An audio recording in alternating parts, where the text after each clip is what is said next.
I switched out for the MACUBE 110 micro ATX case. It is a budget case, technically still, but it's really good for the money, and there's better airflow, which was sick. And yeah, my last case was a Thermaltake Versa H18, which was not great, but it kind of did the job. So this is me tearing down that old case and kind of removing everything ready for the case swap.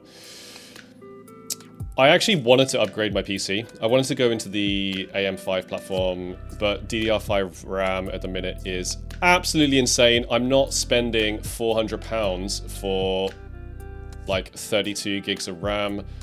It's half the price of a PC. I'm just not doing that at all. So I wanted to do something to freshen it up. This is me kind of putting in all the new parts into the new case and doing some cable management as well, which is always good. It took a few hours to get all this done, which was a bit longer than I thought I was going to spend on it, but it's one of those things. 0 RGB, you know what it is. 3060 12 gig GPU, Ryzen 7 5700X CPU, 32 gigs of RAM, done, solid.